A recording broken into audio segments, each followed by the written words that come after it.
Eu conversei com a doutora Alessandra Panizzi, ela é assessora jurídica ambiental lá no Mato Grosso, e nós falamos sobre reserva legal, falamos sobre os prós e os contras da área produtora de alimentos e também sobre o meio urbano. Confira. Toninho, eu diria que hoje nós temos normas ambientais o suficiente para que a sustentabilidade seja acompanhada de um desenvolvimento econômico.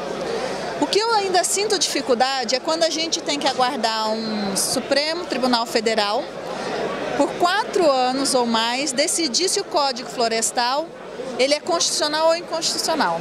Porque essa insegurança jurídica que nos traz um frio na barriga de como é que a gente tem que agir em relação à regularidade.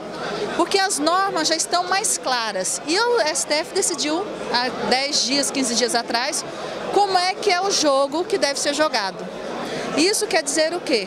Que nós temos agora sim condições de regularizar nossas propriedades rurais, de realmente saber o que nós temos que fazer com a nossa área de reserva legal, nossa área de preservação permanente, para que nós possamos produzir alimentos que sejam sustentáveis.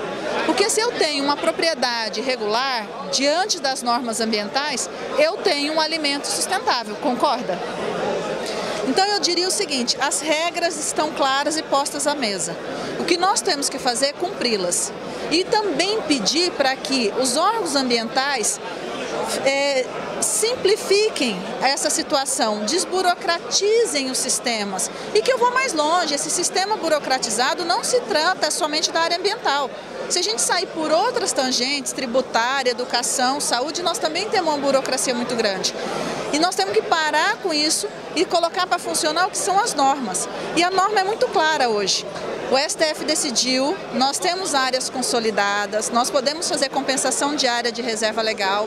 A área de preservação permanente, ela está bem clara e definida, não tem mais discussão jurídica acerca disso. O que é preciso a partir de agora? Termos boa equipe técnica, fazer o nosso processo de CAR, o processo de PRA, que isso cabe para todas as propriedades rurais do Brasil, conseguir essas ativações e continuarmos economicamente trabalhando. Pronto. Talvez a gente ainda tenha um momento de transição da confiança. Sabe aquilo que estava todo mundo esperando o STF decidir? Ele decidiu e agora as pessoas sabem o que fazer. Eles estão entrando num momento de transição, mas se a gente procurar, fizer um paralelo de 2008 para cá, que são 10 anos depois, que é onde tem um marco histórico importante para as questões da regulamentação ambiental, você vai perceber que todos estão hoje adaptados a essa nova realidade. Todo produtor tem consciência de que é importante ter área de reserva legal, de que é importante ter área de preservação permanente. E uma outra coisa interessante, também já entenderam que além de eu regularizar essa propriedade, se ele tem um confinamento, eu tenho um licenciamento em separado. Se ele tem um silo, eu tenho um cadastro em separado. Se ele tem um poço tubular no qual ele faz captação de água, eu tenho uma outorga em separada.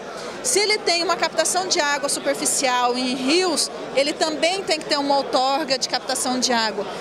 Eu percebo uma compreensão maior e um conhecimento maior por todos. O que faltava é ele ter a garantia de que o poder público vai botar isso para funcionar. E agora nós estamos esperando a parte do poder público. Agora, Toninho, eu vou abrir um espaço e pedir o seguinte. Sabe o que eu acho mais interessante? Você sabia que a área de reserva legal só existe no Brasil, né? E que a gente põe esse ônus só para aquele que é proprietário rural, né? Mas nós estamos num ambiente agora com ar-condicionado, energia, falando aqui. Quem que vai pagar essa conta? Não está na hora da gente começar a discutir essa conta também? Do benefício que o produtor rural leva para aquele que está na zona urbana? A gente devia começar a questionar isso, não?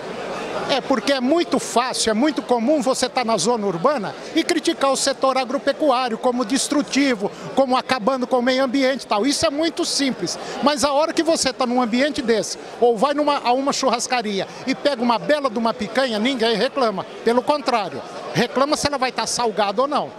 E eu vou mais longe. Sabe uma coisa que me lembrou? Você falou da picanha e eu lembrei dos grãos e que eu tenho hoje os cachorrinhos que virou moda, todo mundo tem seu pet, todo mundo é apaixonado e come a melhor ração do mundo. De onde vem essa ração? Do agro.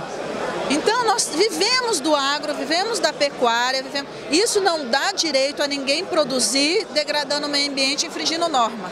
Mas a gente precisa também trazer a nossa responsabilidade de quem vive na zona urbana. O que nós podemos fazer? Quando que nós vamos estar dispostos a pagar por essa qualidade? E depois do intervalo, você vai ver que o prefeito da cidade de Santos sancionou uma lei que proíbe o transporte de cargas vivas pelo Porto de Santos. O Ministério da Saúde vai analisar 27 princípios ativos presentes na água que consumimos. Nós voltamos já, é um minuto só.